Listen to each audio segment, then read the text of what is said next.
And I can tell you with no uncertainty that miracle cures are no laughing matter. I bid you good day, sir. Oh, Mr. Marston, good to see you. How have you been keeping? I'm well, Mr. Mr. West Dickens. Nigel West Dickens of East Cheap, London, New Waverly, New York, and Armadillo, New Austin. At your service. At my service. At everyone's service. At the service of science, of knowledge, of life. How are your wounds? Much, much better. But then they would be. Would be... I know a cure for all ailments, Mr. Marston. Ah, I'm sure you do. And I'm sure for just $2 an ounce, I could live forever. Oh, but for you, sir, I do a bulk discount rate of $1.95 an ounce. As long as you buy 100 ounces or more. That's a lot of immortality. Give it up, old man. That's Mr. West Dickens to you, boy. Give it up, old man. Listen, Marston, I'm broke, but this stuff is good. It works. I need a healthy young man like you. Come along, let's ride over to my newest customer at Ridgewood, and I'll explain while we go. Okay.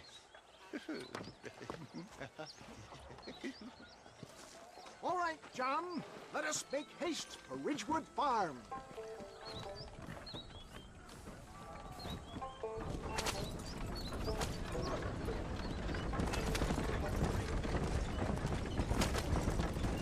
I heard about you, Mr. West Dickens. And I about you, John Marston. Hoodwinking the weak, gullible out of their hard-earned money. My dear boy, it is you who is gullible, if I may be so bold, for heeding such ill-informed scuttlebutt. You're as full of wind as a horse with the collar. I have been blessed with the gift of language, and for that I will not apologize. But the West Dickens elixirs speak for themselves. My thousands of happy customers attest to that.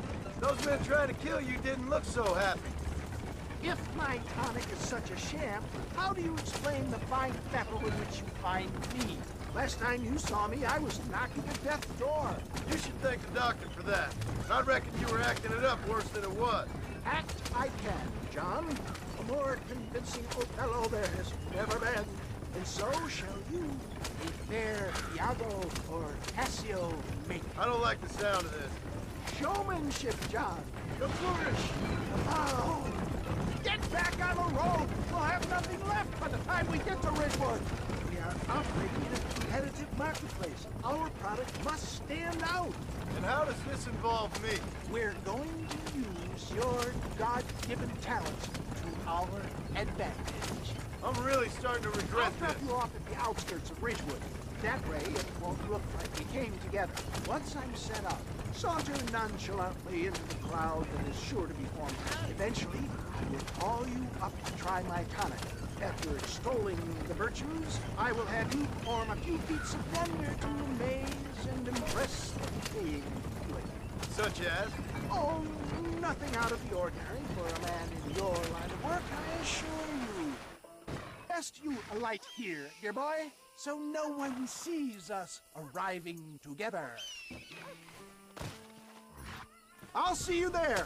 Be ready to enchant the crowd.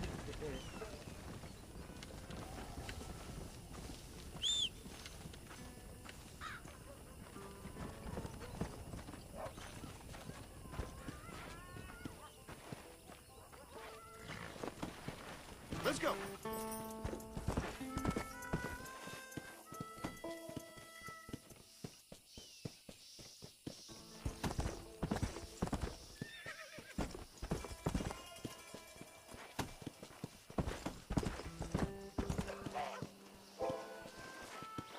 Slow up.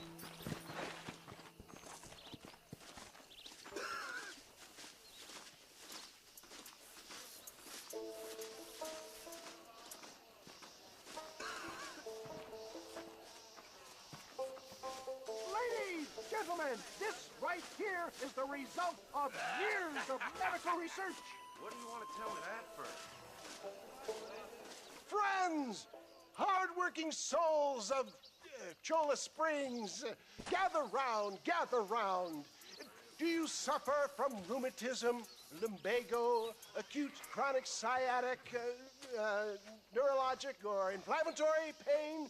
Well, I represent the only company that makes the genuine article that cures headaches, neuralgia, earache, toothaches, backache, swelling, sprains, sore chests, swelling of the throats, contracted cords and muscles, anxieties and ravaged nerves, stiff joints, wrenches, dislocations, cuts and bruises, and it adds vitality and vigor to the healthy man. But can you prove it, old man? Oh, I'm sure there's some customer here who could prove the qualities of it by taking a drink right now. You, sir, come up here. Step right up.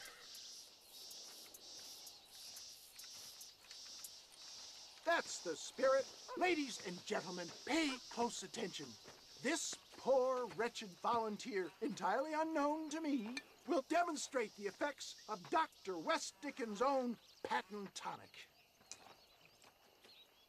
Be you a cowpoke or athlete, this miraculous elixir developed with the wisdom of the East keeps the muscles supple and relaxes the cords. It loosens the joints and gives a feeling of youth and vigor to the whole system. Not possible, I hear you say. Well, doubt no longer.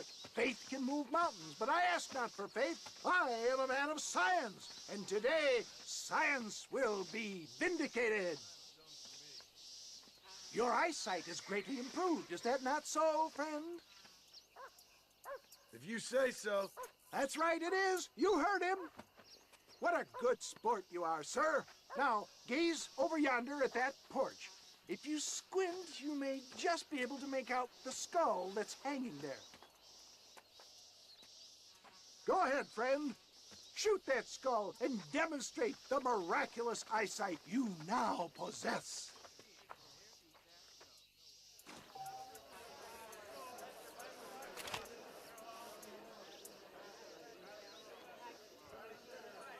Remarkable! The eyesight of an eagle, granted by imbibing Dr. West Dickens' own patent tonic. Anybody can make that shot. This man is a fraud. If your eye's so damn sharp, why don't you try shooting my hat out of the air? My friends, our test case has been challenged to shoot a gentleman's hat out of the sky above our heads. You can fool these people, but you ain't fooling me. Right. Let's just see how sharp you is with a moving target. Here it comes.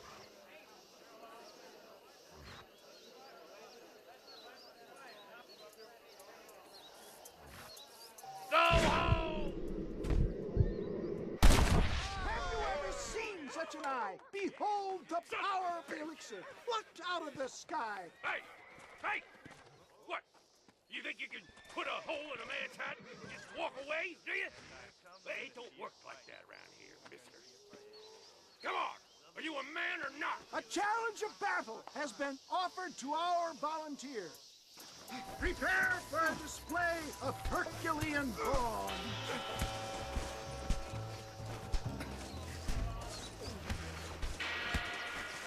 You're weak. Look at that! Inhuman strength! Get it now!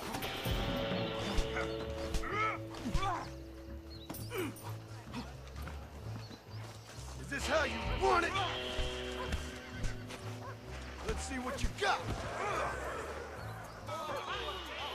There it is, skeptics and dissenters, irrefutable proof. Do not let this opportunity pass you by. Look, he's over there. Go get him. This ends now! Watch out, he's got a gun. Who the hell do you think you are? You ain't leaving here alive!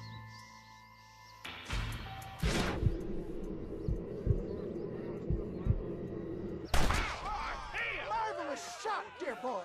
The kind of deadly accuracy that can only be afforded by the West Dickens elixir. Come, I have plenty for all. You'll be fine. Get out of my way. Hey! Where are you going? I want a bottle. Get me a bottle, please. One of them right here. No harm in trying one bottle, I suppose. Well, I think that went kind of well, don't you? I'm just glad that my normal job involves either chasing after cattle or murderers. Not the likes of you, mister. Don't be like that.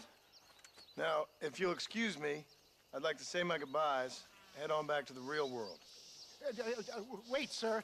I've been thinking about your predicament, and I think I may have an idea. I've been thinking I could be your cunning Odysseus. Beware of the Greeks burying gifts, sir. Williamson had better beware. We will make them into Trojans. I don't rightly get you. I want you to go and see my old friend Seth. He can come across as a little curious, but I'm sure you two will get on. He's most often found at Coots Chapel. He's very devout. Why see him? Because between him and me, we can get those gates to open for you, and you can walk right in, just like in Homer's great Trojan yarn!